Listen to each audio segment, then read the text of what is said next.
Iran के ऊपर USA ने हमला कर दिया और करना बनता भी था। यानी हिस्ट्री ये बता रही थी कि ये सिलसिला अब रुकेगा नहीं और बढ़ता चला जाएगा। और फिर क्यों ना करता, क्योंकि ईरान ने यूएसए का मामूली हमला नहीं था, ईरान के ऊपर इतना हैवी हमला इस बार हुआ है। यानी कि ये बताने के लिए कि अगर तुम जंग करोगे, हमला करोगे, हमसे लड़ोगे और हमारी चूंकि अब जरूरत है, दुनिया क्या कहेगी, थू कि डोनाल्ड ट्रंप का यूएसए मार खा गया और चुप रहा, अपाची हेलीकॉप्टर मार गिराया और चुप रहा। इससे पहले को निशाना बनाया ईरान के अंदर यूएसए ने H-64 अपाची हेलीकॉप्टर जो बिलियन ऑफ डॉलर्स का आता है, महंगा तरीन डॉलर्स, अपने एक शहीद ड्रोन से मार गिराया। जो हमारी पहरादारी को तोड़ने की कोशिश करोगे और हमारे प्रेशर से बाहर आने की कोशिश करोगे तो फिर हम तुम्हें ऐसा जवाब देंगे। अब तक इस नौयत का हमला ईरान के ऊपर इस मामूली सिचुएशन में नहीं हुआ था।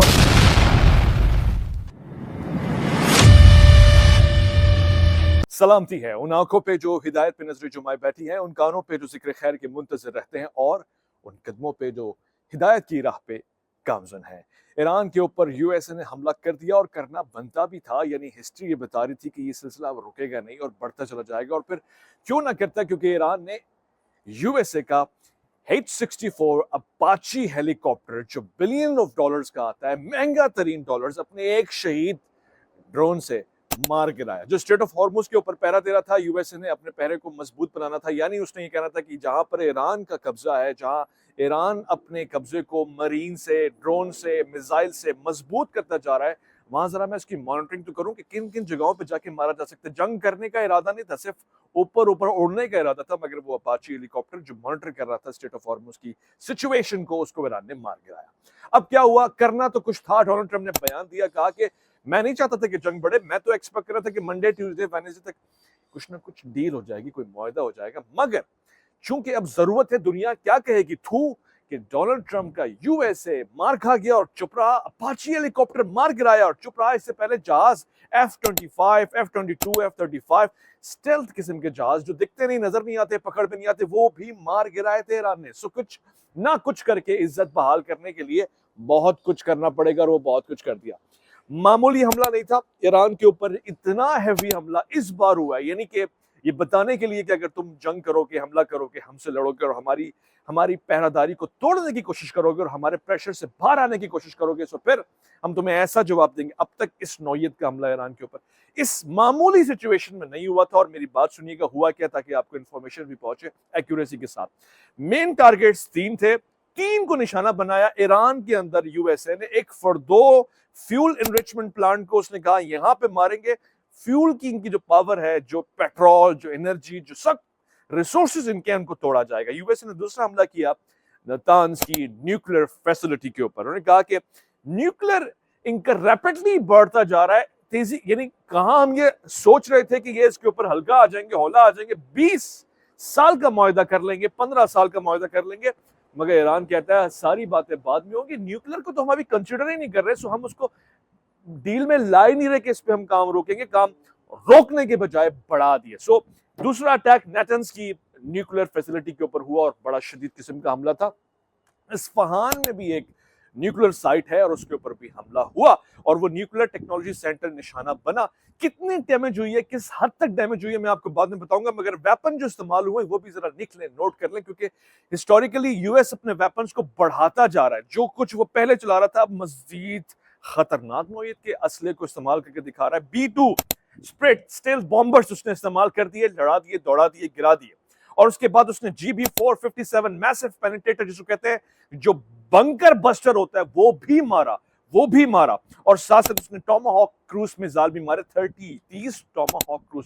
ये वही मिसाइल हैं जो जाके आयतुल्लाह सईद अली खामनाई के ऑफिस में जाके लगे थे और फिर मनाब स्कूल में भी जाके लगे थे। वही टोमाहॉक मिसाइल जिनको आप देख सकते हैं, वो इस बार 30 मिसाइल मारे गए हैं और मैंने आपको बता दिया किन जगहों पे मारे गए। साथ साथ F-22, F-35 स्टेल्थ जहाज भी फिजा में ईरान के दौड़े हैं, नजर नहीं आए, कैप्चर नहीं हुए, उन्होंने जाके अपना हमला किया है। स्केल उनका क्या था, 125 एयरक्राफ्ट ने हिस्सा लिया इस पूरे महाज में जिन्होंने ईरान के ऊपर बमबारी की। और साथ साथ 7 की क्वांटिटी के करीब B-2 बॉम्बर्स भी इसमें शरीक रहे, 30 टोमाहॉक मिसाइल से। और साथ साथ 30 मिनट, तकरीबन 30 से 40 मिनट्स के करीब ये ऑपरेशन जारी रहा, ये बॉम्बार्डमेंट जारी रही। सो क्या हासिल हुआ, क्या हुआ, क्या होना था और किसके बदले में, इसके बदले में किसको थप्पड़ पड़ेंगे, नताइज मिलेंगे। तैयार हो जाएं।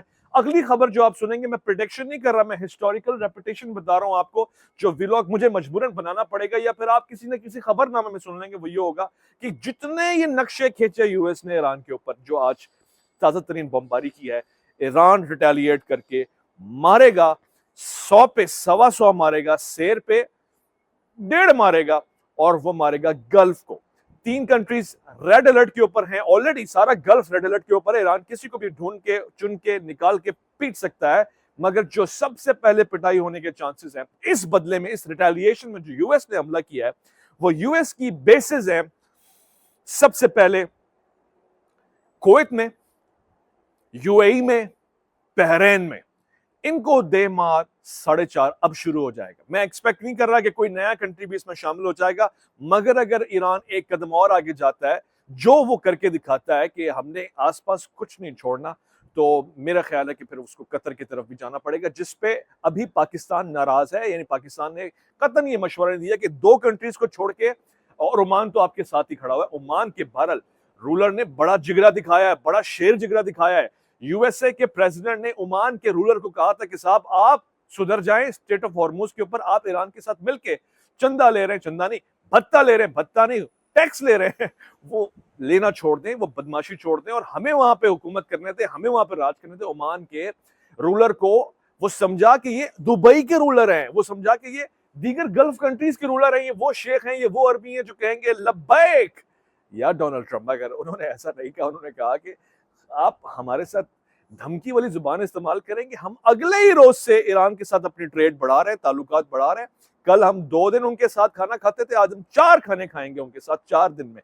अच्छा, मजे की बात ये सुने आप कि ओमान के पास तो अब खतरा नहीं है, मगर अगर ईरान रिटेलिएट करता है तो ओमान के अंदर भी कोई बेस यूएस की, तो वो नहीं बचने वाली। 3 कंट्रीज की बचने वाली है, हिलने वाली है, हमला होने वाला है। मैं उस पर सिंपैथी शो कर रहा हूं। ऐसा ना हो कि वहां कोई आम आदमी, कोई काम करने वाला, कोई नागरिक मारा जाए। कोई किसी भी सिटीजन को नहीं मरना चाहिए, मगर होगा यही कि अब यूएई के ऊपर खतरात बढ़ेंगे, बादल मंडला रहे हैं खौफ के, खतरे के, और बहरीन और कुवैत के ऊपर 3 कंट्रीज रेड अलर्ट के ऊपर है। ईरान रिटेलिएट करेगा, और मैं ये भी एक्सपेक्ट कर रहा हूं कि ये जो शहीद कामाकाजी किस्म के ड्रोन्स हैं जो जाके लगते हैं ठोक, इन ड्रोन्स के बारे में आपने अभी तक पूरी इंफॉर्मेशन नहीं सुनी है। इन ड्रोन्स ने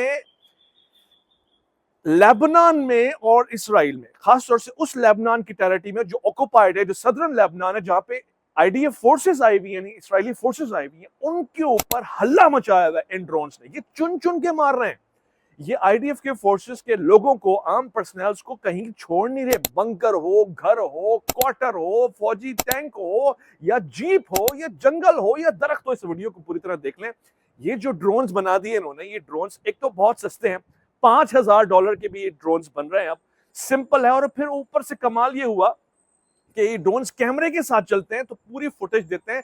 बंदे को आखिरी चुम्मी देने तक पूरा रिकॉर्ड सामने वाले के पास आ जाता है, और उसके बाद ना बंदा बचता है, ना कैमरा बचता है, ना ड्रोन बचता है, सिर्फ खबरनामा बचता है। और फिर मैं आता हूं व्लॉग बनाने के लिए और वीडियो देने के लिए और आपको खबर देने के लिए। मगर एक हल निकाल लिया था। किसने निकाला था, मैं आपको बताता हूं। एक हल जो निकाला कि उनको जैम करने का, इसराइल ने बड़ी पावरफुल अपनी डिफेंस यूज की। उन्होंने कहा कि हम जैम कर देंगे जब भी कोई आएगा हमारे पास ड्रोन, तो उसको जैम कर देंगे। टेक्नोलॉजी ऐसी है कि पकड़ लेती है, क्योंकि वो सारा वायरलेस होता है, तो उसको आप उठा लें, तोड़ दें, जैम कर दें। मगर कमबख्त, ये जो टेक्नोलॉजी है ना, वो एक करवट बैठती नहीं है। एक बंद करता है, दूसरा खोल देता है। उन्होंने क्या किया, जिन्होंने ड्रोन बनाया था, उन्होंने फाइबर ऑप्टिक्स के ड्रोन बना दिए, और उनमें ऐसी फाइबर ऑप्टिक्स तारे हैं जो 10 नहीं, 20 नहीं, 30 नहीं, 60 नहीं, 100 किलोमीटर तक आगे जा रही है। जरा आप शक्ल देखें, उनकी ज़ियारत करें। ये किलोमीटर तक जाने वाली तारें, ड्रोन उड़ रहे हैं, तारों के साथ हैं। अब उनको जैम कैसे करेंगे? फाइबर ऑप्टिक्स से जी। कोई तार ऐसी तार को काट ही सकते हैं। अगर वो नजर आ जाए, वो नजर नहीं आएगी, और नजर आने से पहले वो अपना काम पूरी दुनिया को नजर आने के तौर पे पेश कर चुकी होगी। इतने खतरनाक वेपन्स इस्तेमाल हो रहे हैं। और ऐसे ही ड्रोन्स, ये उन जगहों पे जहां पे फौजी हैं, किलोमीटर्स का डिस्टेंस है, 100 किलोमीटर तक ये ड्रोन आसानी से काम कर सकते हैं। इनको किसी भी जैमर की पकड़ में आने की कोई जरूरत ही नहीं, आती ही नहीं है। सो ईरान से सबसे ज्यादा करीब इस वक्त अमारात है, और खतरा यह है कि इस किस्म के ड्रोन्स घुस के फट सकते हैं होटल्स में, बिजनेस ऑफिस में, और ये बड़ा खतरनाक होगा। सिविलियंस इसमें निशाना बन सकते हैं। मगर खतरे की घंटी बजी हुई है। गल्फ में रहने वाले लोग होशियार रहें, खबरदार रहें और अपने आप में बेदार रहें, क्योंकि ईरान ने इसका जवाब लेना है। अब तक ये देखा गया है कि ईरान रिटेलिएट करता है, वो कहता है कि ना छेड़ मलंगन, हमारी सरहदों में नहीं आया। अगर हमारी सरहदों में ईरान के फॉरेन मिनिस्टर अब्बास अरागची, आखिरी बात है मगर इंफॉर्मेशन के साथ सुन लें, अब्बास अरागची का ये कहना है कि आप जिसको इंटरनेशनल वाटर्स कह रहे हैं, वो स्टेट ऑफ हॉर्मुज हमारी टेरिटरी है, हम और ओमान उसको शेयर करते हैं, वो इंटरनेशनल वाटर्स नहीं है।